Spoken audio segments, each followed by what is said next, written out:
it going? I'm 𝘬𝘩𝘬𝘠𝑥, and you're listening to My Year in Sound, a Sound of Life podcast powered by Kemet. In each episode, we ask our special guests to put their year in music under the spotlight.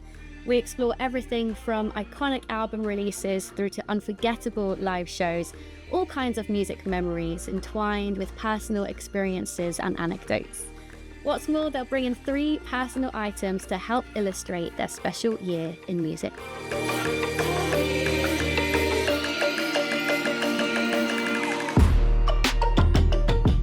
Joshua Idehen is a spoken word artist and musician. He's featured on 2 Mercury-nominated albums, Channel the Spirits by The Comet is Coming and Your Queen is a Reptile by Sons of Kemet. His work is intelligent, witty, and has come to be associated heavily with the UK jazz and electronic scenes. A British-born Nigerian, he's now based in Sweden, and his poetry collection, Songbook Collected Works, is out now.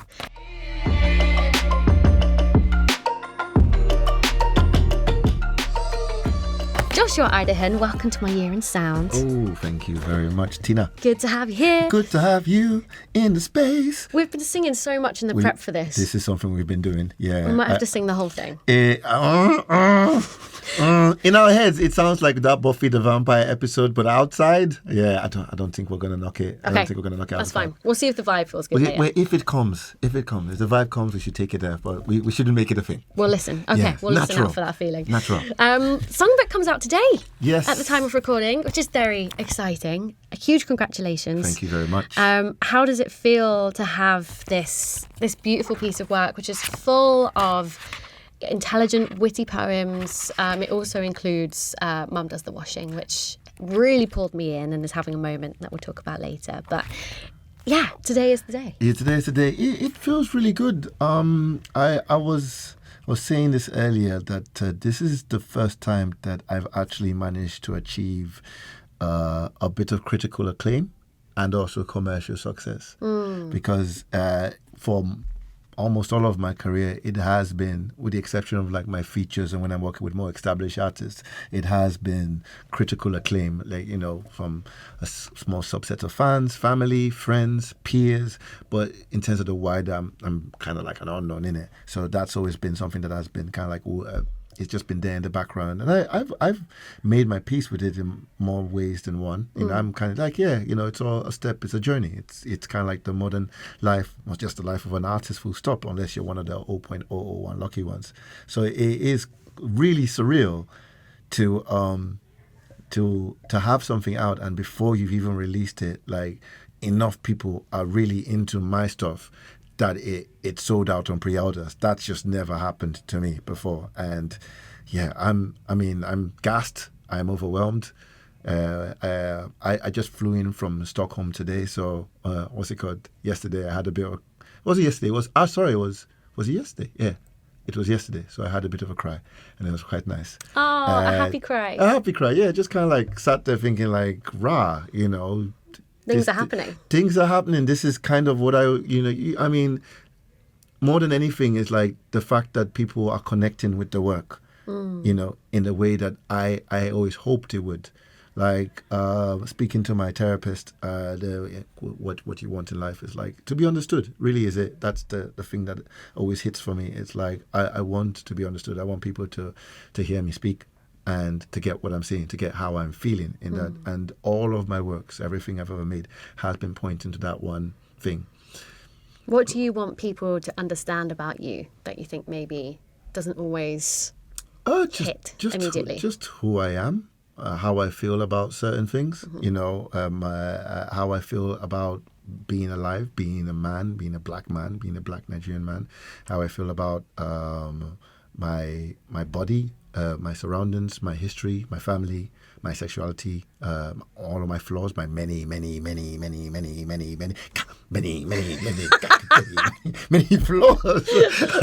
I can join you there, my friend. Right, and yeah, it's I think that's mostly because middle child syndrome, you know. I want to be understood. And growing up, I went through periods of extreme low self-esteem and extreme introversion. I withdrew just because my family life was kind of violent, and my relationship with my dad wasn't always the best. I mean, he wasn't the worst dad, but he wasn't fantastic either. And I basically had built a world in my head for myself.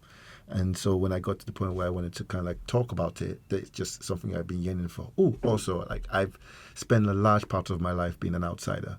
Like a lot of the scenes that, I belong to, quotation marks, I've always seen it from the outside in. It was very interesting for me looking back that I became a bartender when I returned to London, because that meant I got to experience the London club scene from the point of view of a literal outsider, the bartender, serving the drinks and watching the people have fun and enjoy and have those great moments. An observer. I was just an observer. Everything has always been from that observing. So when I then dip in, it's kind of like me going, hey, I'm here too. I'm not just a shadow on the wall. I'm present. And yeah, that's something I've been yearning for. And so this is kind of like, I guess, a moment where it feels like, I'm on the in now. Yeah. That introversion you talked about is really interesting, because I feel like with poetry, it's quite an internal process of finding understanding in what you're reading, finding connection, something that resonates. And now as someone that performs poetry and performs it in a way that comes across as so extroverted, that there's an interesting journey there that's happened. Do you find, maybe I'm looking too deep, but has you can poetry... never look too deep. No, it's true. That's The true. Marina Trench is looking for people as we speak. You can never be too deep. All right, we're going deep. Yeah. How do you think poetry has contributed to your growth as a person, not even just as a musician? I think immensely. I think not just in terms of my own practice, but also discovering other people, discovering other artists, and seeing different ways in how the world can exist. Like, I think I might be slightly autistic. I have no proof, but I have all of the signs. Thank you, Instagram and TikTok, for showing me what doctors never will. And one of my big problems is that, especially when I'm upset and I'm confused, I tend to see the world only as I see it. And poetry is that way, that is that thing that has allowed me to go, oh, this is how it could have happened. This is how this particular conversation can be seen from a point of view that I never considered, Like, because in my head, I'm there thinking, no, this is just one way. I did this, you did that, so clearly you're at fault. Whereas, no, someone else could have seen it completely different. They could have approached it from an angle that I wasn't even aware of, because I'm so blinkered in my vision. And I think poetry has been really great in helping me with that. Helping me with different ways to say things, different ways to approach a situation, to understand how the emotions have taken charge of that particular situation from a completely different angle from mine. And yeah, it's helped me to learn how to be a better man than I have been before. Like, to find strength in things that I felt were too vulnerable or not really for me. That like they were because I grew up in Nigeria in the 80s and 90s, and as you can imagine, like, from a very African background with a very patriarchal head of the family, and lots of men, and I went to boarding school, so I was really entrenched in the idea of this is what a man should be, this is how a man should act. And to make things worse, when I yawn, I cry. When you yawn, you cry? When I yawn, I cry. It just comes down. Okay. And on top of that, I was very sensitive growing up, so you can imagine how bullied I was. Oh. And to counteract that, I became a very violent child in boarding school. I would just fight everyone, just kind of like yawn, cry, oh, you're crying, punch. Right. Those were the kind of like the steps I took. So I deeply entrenched within me, I had very, very conservative and violent ideas of what a man should be, of how a man should act, of how a man should behave, or how is a man's relation to other men and to other women, and especially in terms of like sexuality and in terms of hierarchical and it's still stuff I'm trying to untangle to this day. It's still stuff that I'm trying to kind of like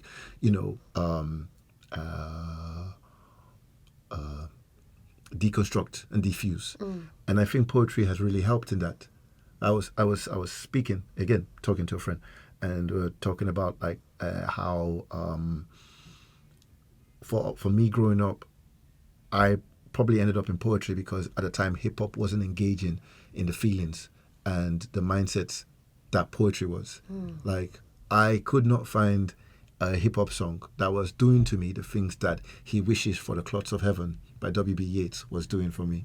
And so, yeah, that's it has, I would say it has helped. Do you remember the first poem that you wrote? The first poem I wrote? Yeah. Oh, yeah, of course I do. Like, what was that like? Whether it was a discomfort or whether it felt natural to kind of just find this prose was pouring out. What happened? It did feel it felt quite natural because it was it was inspired by / ripped off by it was Will Smith, the song he did with Jaden Smith, the cover of not cover but the way he sampled Just the Two of Us. And yeah, I wrote one like to my unborn son. Irony, I have a daughter. And you were how old? Oh God, I was 20. Okay, so 20. you started. So that was when you first wrote. Yeah. Wow. That was it. It was. I because I studied in Nigeria, and then when I came here, they were like, "Yep, you're not ready for university. You have to go back and do your A levels." And bless the English teacher there. I had 2 English teachers. One of them was this lady, and she was like, "Just write a poem." And so I had that, Just the Two of Us, and I just, for some reason, I locked into the idea of like, okay, right from the point of view of a dad telling his son kind of like how to be a man. And I just imagined like all the things I'd wanted my dad to tell me. And I wrote it. And she loved it. And she was like, he tried to get me to kind of like record it and send it out to like the Poetry Society. But I was like, nope, this is all crap. I hate poetry. Screw this. I'm going to be a film studies person. So you rerouted big time. Yeah. And also they had another English teacher in Hackney Community College. I had another English teacher who told me point blank that my writing wasn't good enough to have a career out of. Right. So I had this other woman who was like trying to push me out the door, and I had this other guy be like, yeah, you're not that. You're not that 1%. So yeah, that I remember it because I remember how much she really wanted me to kind of like, take that step forward. Good. But I guess, coming from Nigeria, you want to be a poet? Is there money in that? No. So why would you? Yeah, I didn't see that as a road. Teachers have such a huge significance over our thought processes and the things that we think for ourselves and what's in our future is wild.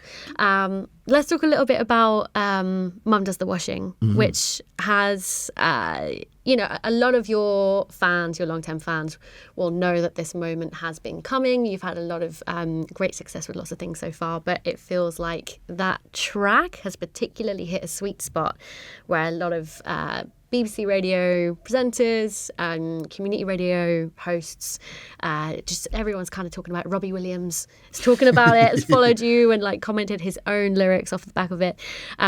If you haven't heard it, it's kind of, you'll describe it much better than me, but it sort of describes various ideologies by way of using how a mum does the washing to describe how those ideologies work. Where did the idea for that poem come from? Well, I think I have to give a shout out to the original, You Have Two Cows, capitalism, you have two cows, because I had read that, but it wasn't in my, I think it was probably sitting in my subconscious.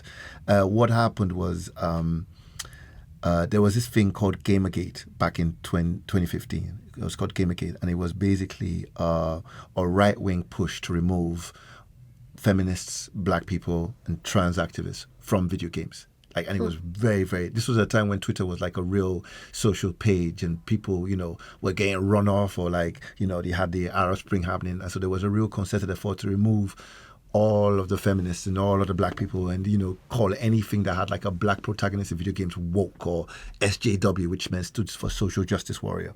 And I was on the side of anti-Gamergate. I was there trying to support anybody who they were pushing against, like, Anita Sarkeesian, who wrote Feminism and Video Games.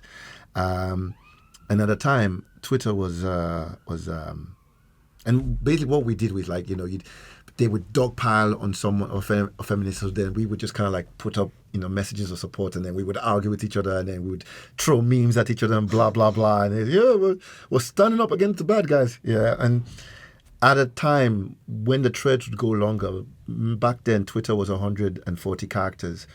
People would start using terminologies just to kind of like cover as much space, get as much meaning across as possible. And so if you came in halfway through, you wouldn't understand what was being said. And I remember I was just walking through the park, and I imagined like, someone should come up with a glossary for people, So if you came into any of these long Gamergate, anti-Gamergate threads, you'd understand who was who and what people were talking about and what was being explained. And I thought, you need some kind of analogy that tied everything together so people can, they have an image in their head. And I thought, wouldn't it be funny? Mom does the washing. Oh, that would be funny because, capitalism. Your mom does the washing and then you make money off her or stuff like that. And I thought, all right, I'll do it. And I wrote the first one on Twitter and I wrote the second one and I just kept on writing. And at one point, I was so excited and I was so, because every 5 steps I would take, I'd be like, oh my God, racism, feminism, white feminism, male feminism, that's good, really good. And I kept on writing and there's a point where I go, help me, I cannot stop. And then I keep on writing like another 20 and I'm like, okay, cool, I'm done. And that's in the track. No, it's not that on the track. Help me, I cannot. No, okay. It's not on the track. We didn't have a space for it on the track, but it's on the Twitter thread, which is still up to this day. Sweet. Yeah. So I did that, and then I left it. I was like, okay, it's done. And for me, it was just like a funny little thing. And then it got about 100 likes and retweets, and I was cool. And then by the next morning, I had, because at the time, if you get up to like 99 retweets, it stops counting after that. Right. So it just locked at the 99 retweets. I had about 2,000 retweets. Wow. It just kept on going and Spread. going and going and going. And then I think my followership capped at 10,000. It went from 3,000 to 10,000 at the end of that week. And then every year after that, that thread went viral at one part of the world. It's like, you have a bunch of South African friends. You have a bunch of Australian friends. So you have a bunch of West African friends because West African moms are sharing it on WhatsApp. And now, I'd wake up and like every once a year, it happened for 5 years. And so the pandemic happens and then I start this new project. And I used to perform, between that time, I started performing Mom Does the Washing as a poem. Right. I had taken a bunch of them and I turned them into a poem. Yeah, it's in the book. I would perform them live in this new project as an a cappella piece. And Ludwig, he was always like, yeah, but why would you do it? Because it's all your other poems are to music, and then you have this one poem that's really funny, a cappella. It kind of messes with the energy. And we're like, okay, cool, let's not do it. And then this year came, and it was, what was it? It was June. I just had a brain fart, and I said to Ludwig, like, why haven't we turned Mom Does the Washing into a song? We should. Let's just do it. And Ludwig was like, yeah, but it's quite wordy. Does it work with the set? Because the music is kind of about redemption. We haven't done anything that political. I was like, no, let's just do it. It'll work. It'll do it. And then he's like, okay, cool. And he had gotten some old vinyl from his granddad. And so he made the beat on it and he sends it to me and he's like, I'm not sure if this is what you want. I don't have a listen, but if you don't like it, we'll try something else. And the moment I heard it, I was like, this is it. Yeah, that's the one. This is the one. It's oh my God, I'm so excited. You should have seen this. I was just there. I was like, it's so good. It's so good. If people don't like it, it's because you're racist. It's so good. It is the best thing ever. And it's part of this EP, which is coming out when? The EP is coming out on the 8th of November. Excellent. Yeah. We've got to dive into your chosen year. Okay. Your chosen year is 2013. 2013. And the year of our Lord. And those 3 items we have with us metaphorically today. Yeah. Tell me first of all briefly why that was such a significant year for you before you tell us about those items. It was a significant year because it was the release of what I think was the first real project that I felt where I really got to stretch my musical limbs. Mm-hmm. It was with a band that I was in called Benin City, and it was Fires in the Park. And it was a bittersweet year because it was the year that I kind of saw, just through the release, the reception, my performances, how far what I could do with music, how the kind of response I could engender through music. And it was also the year where I realized that how much work it would take to get to where I wanted to be with music, which is just living, sustaining myself through music. And I got so many great experiences just being able to perform, being able to travel. I learned so much about myself. I made some new friends. And also I listened to some amazing music that year. Great. Some really good music, which I'm just so excited to talk about. Oh my God. Oh my God. Tell us about the first item that represents your 2013. The first item would be I did a gig at the Macbeth. Like Beth, where's that? Street. Oh God, it used to be this. It used to be this. It was kind of like specifically for indie music, but kind of like towards the mid to late noughties, there was indie music was kind of like the reigning champ, but there was glitch and there was weird hip hop where people dressed up as school kids and live bands. It was like a real free for all because the blogs kind of controlled everything, and MySpace had happened, and Scroobius people had come out with 𝘬𝘩𝘢𝘵𝑗𝑚, and it almost felt like everything from between what's the name of these people? What's it? Klaxons. Between the Klaxons and Friendly Fires. Does it offend you? Yeah. It felt like an Arctic Monkeys. It felt like Hadouken. Hadouken. Oh my God. That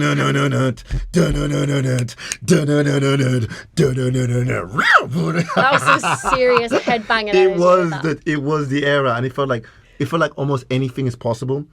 And Macbeth was a place where you'd have a lot of bands, like a lot of bands just trying their luck. It had a real focus with indie, but experimentation was the name of the game. So much happened there: cabaret, electronics, dubstep, just whatever. And I remember, right, we had done this gig with Benin City. It was the first gig we had done just after we had finished the album, so we had like a proper set. And it was the first time we performed what would become our most popular song, Faithless. And performing Benin City, we were very, very used to people just kind of like milling about and whatever, just kind of like, just having a good time, but sort of, and applauding, having a good time, but we weren't kind of like a big band. We were just, everyone enjoyed themselves, and we made some fans, joined the mailing list, the end. Now, we did Faithless as our last song. And if you've heard Faithless, it goes, bum, bum, bum, bum, the man and his madness good. And it continues. It's just bass and vocals and a bit of like atmospherics.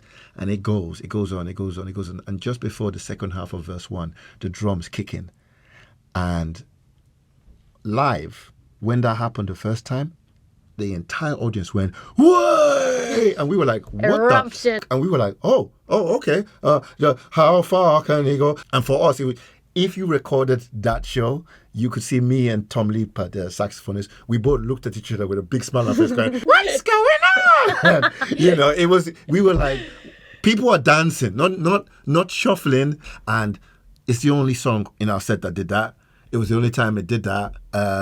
And for us, coming off that stage, that one moment was just kind of like, I think in our heads, a light bulb went up, not just light bulb, a real nuclear explosion. We're like, oh my God, we have something. This is it. We have something. This is exciting. And we felt so excited for our careers and kind of what the year that we had coming forward. And it was that in many ways. It was that great year.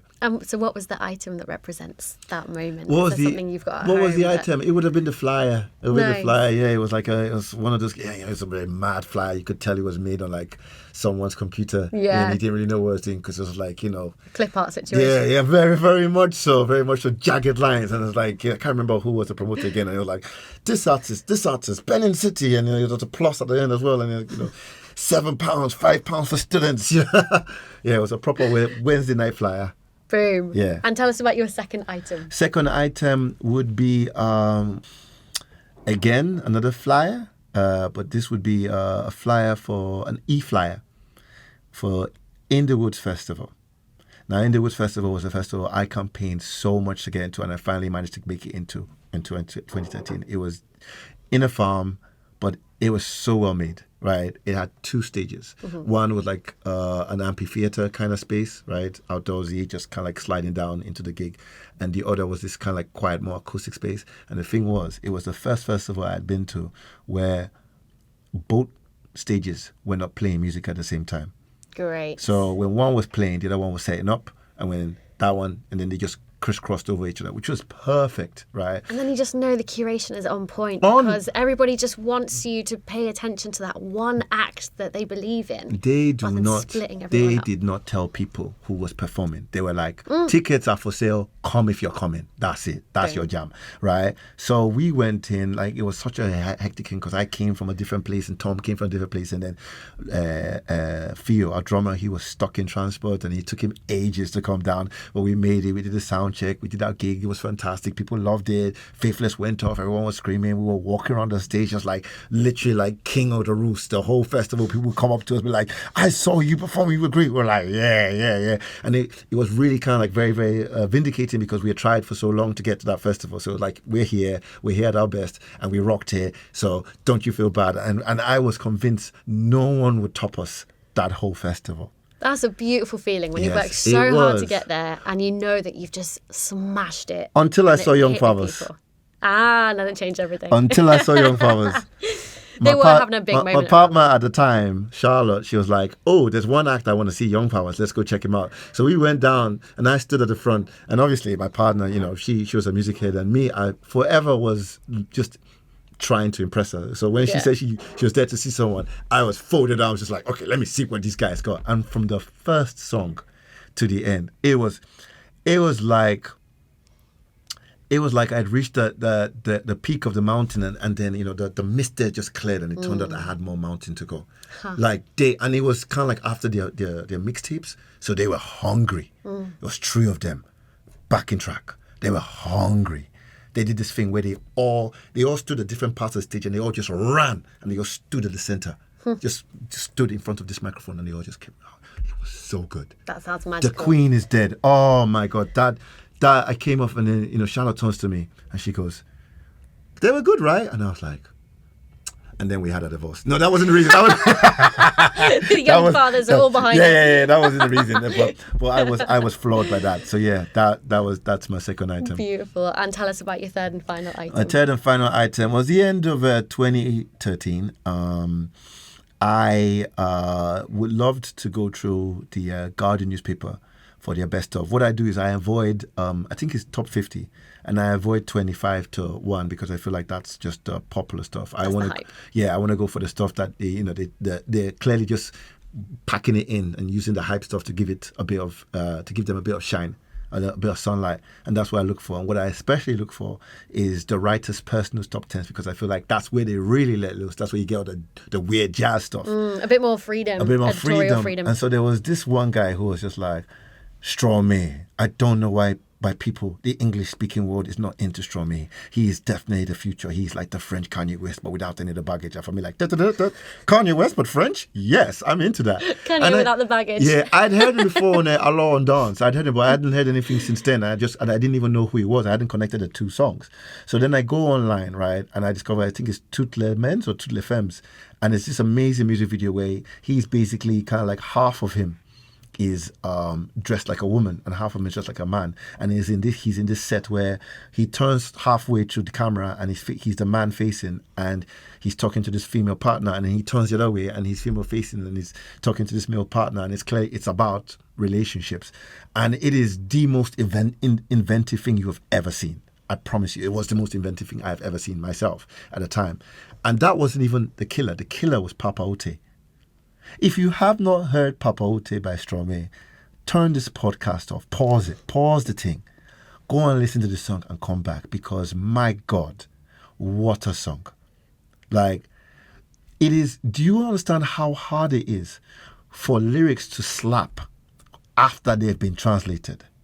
This man has a line, because the song is about kind of like, the music video is about, you've got these fathers and the sons, and the fathers are teaching the sons, essentially it's a metaphor, they're teaching the sons how to live, how to be men, but they're teaching them through dance. And all the fathers are teaching them through different dances. So you've got one father using break dance, one father using crunk, one father using ballet, blah, blah, blah, blah. And then you've got this one kid, right? The main kid, right? And his dad is a mannequin. And so he's constantly trying to get the dad to wake up, right? But the dad won't wake up because the dad's a mannequin. And the kid's watching these other dads and sons, whatever, whereas his dad is just there, frozen.